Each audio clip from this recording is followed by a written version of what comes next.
நடைபெறுகிறது. இங்கே பவானி சாகர் வாய்க்காலுக்காக போராடிய அந்த தோழரின் தலைமையிலே இந்த நிகழ்ச்சி நடைபெறுகிறது.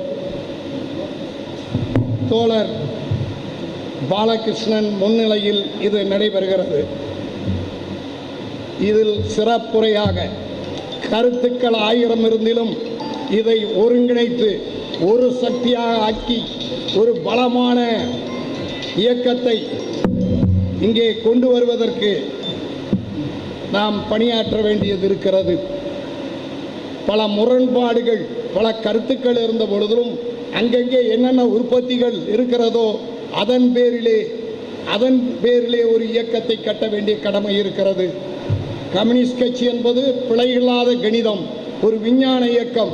அது தொழிவு வருகிறது என்றால் என்ன காரணம் என்று ஆராய்ந்து அதை தீர்த்து முன்னேறுகின்ற முன்னணிப்படையாக இன்றைய விஞ்ஞான வளர்ச்சிக்கு ஒரு உதாரணம் சொல்ல வேண்டும் என்றால், நுண்ணறிவு திட்டத்திலே சீனா கண்டுபிடித்த ஒரு சிறு கம்ப்யூட்டரிலே 58 லட்சம் கோடியை இழந்திருக்கிற அமெரிக்காவை எப்படி ஏகாதிபத்தியத்தை வீழ்த்துகிறார்களோ அதை போல இந்தியாவில் இருக்கிற பாசிச சக்தியை வீழ்த்துவதற்கு நம்முடைய எண்ணற்ற தோழர்கள் உயிர் தியாகம் செய்து கொண்டிருப்பவர்களை காப்பாற்றுகின்ற முறையிலே நாம் ஒன்றிணைந்தாக வேண்டியது கால தேவை.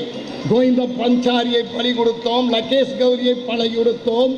தோழர்கள் தத்துவார்த்த ரீதியில் அறிவியல் பேசுகின்றவர்களை அழித்துக் கொண்டிருக்கிற போது அதை காப்பாற்ற வேண்டியது இருக்கிறது. இத்தகைய கருத்தரங்கில்தான் பல்வேறு கருத்துள்ள தோழர்களை தோழர் மகேந்திரன் அவர்களின் தலைமையில் சிறப்புரையாற்ற இருக்கிறார்கள். ஒரு தமிழகத்திலே அறிவியல் ரீதியிலும் சமூக ரீதியிலும் மாற்றத்தை கொண்டு வருவதற்குத்தான் தோழர் சிதம்பரநாதன் அவர்கள் இங்கே பேச இருக்கிறார். தோழர் ஜெயக்குமார் சார்பிலே ஒரு தோழர் வந்திருக்கிறார், அவரும் இங்கே பேசுவார். ஏழை எளிய மக்களுக்காகவே பாடுபட்டு கொண்டிருக்கின்ற தோழர் அரசு துறை ஊழியர்களினுடைய உரிமைகளை பெறுவதோடு ஒடுக்கப்பட்ட மக்களின் உரிமைக்காக போராடி கொண்டிருக்கிற கங்காதரன் தோழரும் இங்கே பேச இருக்கிறார். தோழர் மூத்த வழக்கறிஞர், சுப்ரீம் கோர்ட் முழுதும் கீழ் நீதிமன்றம் வரை ஒடுக்கப்பட்ட மக்களுக்கான சட்டத்தை 3 வேளாண்மை சட்டம் வந்தபோது அதை வீழ்த்துவார்கள் விவசாயிகள் என்று சொன்ன தலைவர் மோகன சுந்தரம்.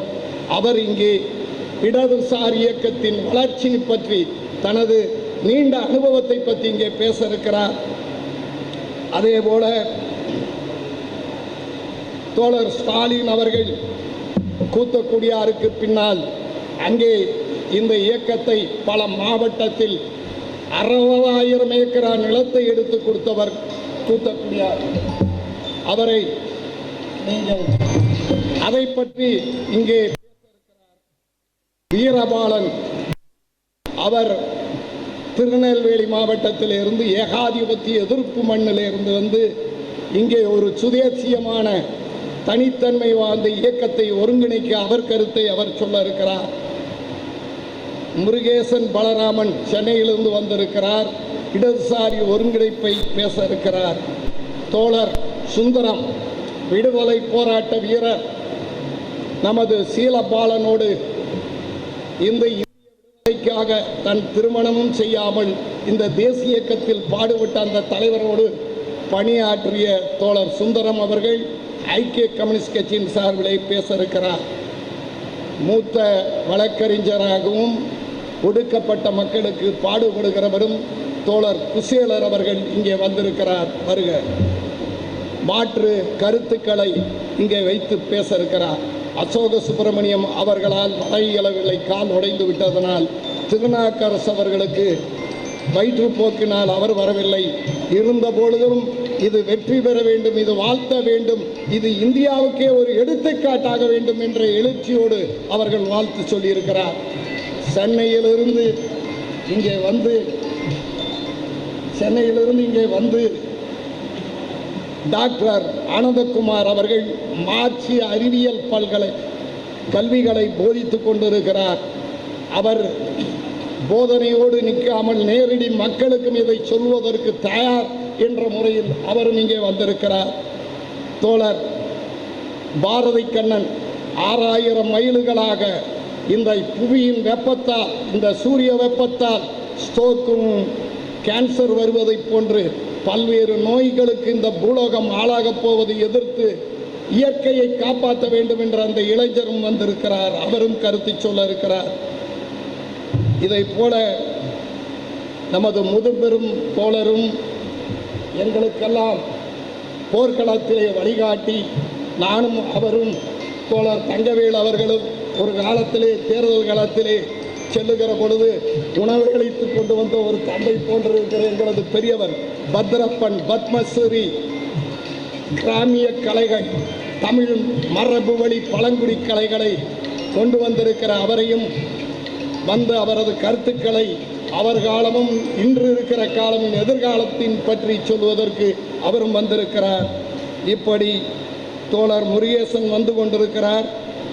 தோழர்கள் பல்வேறு கருத்துரிய முரண்பாடு உள்ள அனைத்து தோழர்களும் இன்று கம்யூனிஸ்ட் கட்சி என்றால் ஏதோ காசு வாங்குகிற கட்சி, ஓட்டுக்கு காசு கொடுக்கிற கட்சி என்பது இல்லாமல் தியாகமும் இரத்தமும் ஒவ்வொரு இந்திய அரசியல் சட்டத்தை உருவாக்குவதற்கு மூலமாக இருந்து இரத்தத்தை சிந்தி இந்த உரிமைகளை பெற்றுக் கொடுத்த கட்சி, வரலாற்றிலே நிலப்பிரபுத்துவத்தை வீழ்த்துவோம் என்று சொல்லி வீழ்த்திய கட்சி, ஏதோ இது சிறரின் வாளாக இல்லாமல் நாம் தனித்தன்மை வாய்ந்த ஒரு சுதேசி இயக்கத்தை, இந்த நாட்டில் ஏற்பட்டிருக்கின்ற சகல நெருக்கடிக்கு இன்றை போதைப் பொருளிலே இளைஞன் தத்தளித்துக் கொண்டிருக்கிறான், அதை மீட்பதற்கு இந்த படைதான் என்ற உணர்வோடு நிற்கின்றவர்கள்.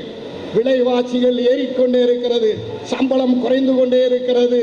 இதை மாற்றப் போகின்ற உணர்ச்சி படைதான் இது. ஜாதிய கொடுமைகள், வர்ண தர்மங்கள், குலம் கோத்திரங்களை மாற்றி மனித என்ற அறிவை வளர்க்கிற அறிவியல் கல்வியை கொடுக்கக்கூடிய இயக்கம் இந்த இயக்கம் என்பதை போன்று அதில் பலர்களுக்கு பல கருத்துக்கள் இருந்தாலும் அதை ஒன்றிணைந்து இதை நோக்கி செல்லுகின்ற கருத்து பரிமாற்றம் தான் இது. ஒரு கட்சி அவர்களது கட்சிகளை வைத்துக் கொள்ளுங்கள், மக்களின் ஒற்றுமையை உருவாக்கி அதனுடைய உரிமைகள். இங்கே கூட இந்த ஊரிலே நான் பார்த்தேன் முந்தானாத்து, அங்கே இறுதி மையானத்திலே குப்பை கொட்டி அங்கே போக முடியாத அளவுக்கு ஆக்கி வைத்திருக்கிற ஒரு அவலம் இருக்கிறது. வாழுகிற மனிதருக்கும் சட்டத்துக்கு சம்பந்தமில்லை, மது எதிரானது. பல்வேறு குடும்பங்கள் ஒவ்வொரு இந்திய அரசியல் சட்டம் கொடுத்திருக்கிற உரிமைகளையும் தர மறுக்கிற சுழலில் நாம் வாழ்ந்து கொண்டிருக்கிறோம். அதை கொண்டு வருவதற்கு, அதை செயல்படுத்துவதற்கு செயல்படுகிற நீங்களே கிளர்ந்து வாருங்கள் தோழர்களே என்ற முறையில் ஒவ்வொரு தலைவர்களும் அவரது கருத்துக்களை சொல்லி, நான் தோழர் மகேந்திரன் அவர்கள் நடத்திய நம்மாழ்வார் மக்கள் அறிவியல் இயக்கத்திற்கு சென்றேன். அங்கே பல்வேறு கருத்துக்களின் முரண்பாடு உள்ள அவைகளையெல்லாம் இணைத்து ஒரு இயக்கம் என்பது அழியாத்தன்மை உள்ளது, அது உருமாறி வேறு உருவு மாறி செல்லக்கூடியது. அத்தகைய வடிவத்தை அவரது மகாநாட்டிலே கண்டேன். அத்தகைய செயல்களை நாம் அனைவரும் இணைந்து பல்வேறு கருத்துக்களை விட இந்த மக்களுக்கே சகல அதிகாரம், மக்களுக்கே வாழ்வுக்கு போராடக்கூடிய ஒரு கூட்டமாக நாம் உருவெடுக்க இந்த கருத்தரங்கம் வலுப்பெற வேண்டும் என்று சொல்லி, இங்கே நான் சொன்ன அனைத்து தோழர்களும் தனது கருத்துக்களை எடுத்துச் சொல்லி ஒரு தளத்தை உருவாக்குகின்ற தன்னம்பிக்கையோடு நீங்கள் 100 இளைஞர்களை தாருங்கள் என்று விவேகானந்தரும் சொன்னார். எங்கள் தலைவர் PC ஜோஷியும் சொன்னார். எங்களது கோவைக்கு வந்திருக்கும் பொழுது பாண்டுரங்கன் அவர்களை பார்த்து 100 பாண்டுரங்கன் இருந்தால் இந்த மாநிலத்தையே மாற்றுவோம் என்று சொன்னார். அத்தகைய மாற்றத்தை கொண்டு வருகிற சக்தியாக, அத்தகைய ஒரு தீர்க்கமாக, ஒரு கொள்கைக்கு உருக்கு போன்று நிற்கின்ற உறுதி வாய்ந்த தோழர்களாக, விவசாயிகளுக்கு விளைபொருள் இல்லை என்றால் அதை பெற்றுத் தருகிற இயக்கம் இந்த இயக்கம் என்பதும், இளைஞருக்கு வேலை இல்லை என்றால் வேலை வாய்ப்பை உருவாக்கி கொடுக்கிற இயக்கம் என்றும், ஜாதிய கொடுமை எதிர்த்து மனிதனை உருவாக்குகின்ற அறிவியல் இயக்கம் என்றும் நாம் நம்முடைய ரூபங்கள் கண்ணன் பகவத்கீதையில் சொல்லுவதில்லை. இந்த மனித வாழ்க்கையில் அத்தகைய செயலை செய்யக்கூடியவர்கள் நாம் என்பதை காட்டுவதற்கு பல்வேறு தலைவர்கள் பேச வேண்டும் என்று கேட்டு, வருக தோழர்களே, மாற்றுவோம், மாற்றம் ஒன்றை தவிர என்று மாமேதை சொன்னதைப் போல கூறி உங்களது கருத்துக்களை எடுத்துரைக்க வேண்டும் என்று கேட்டு என் வரவேற்புரையை முடித்துக் கொள்கிறேன். வணக்கம் தோழர்கள்.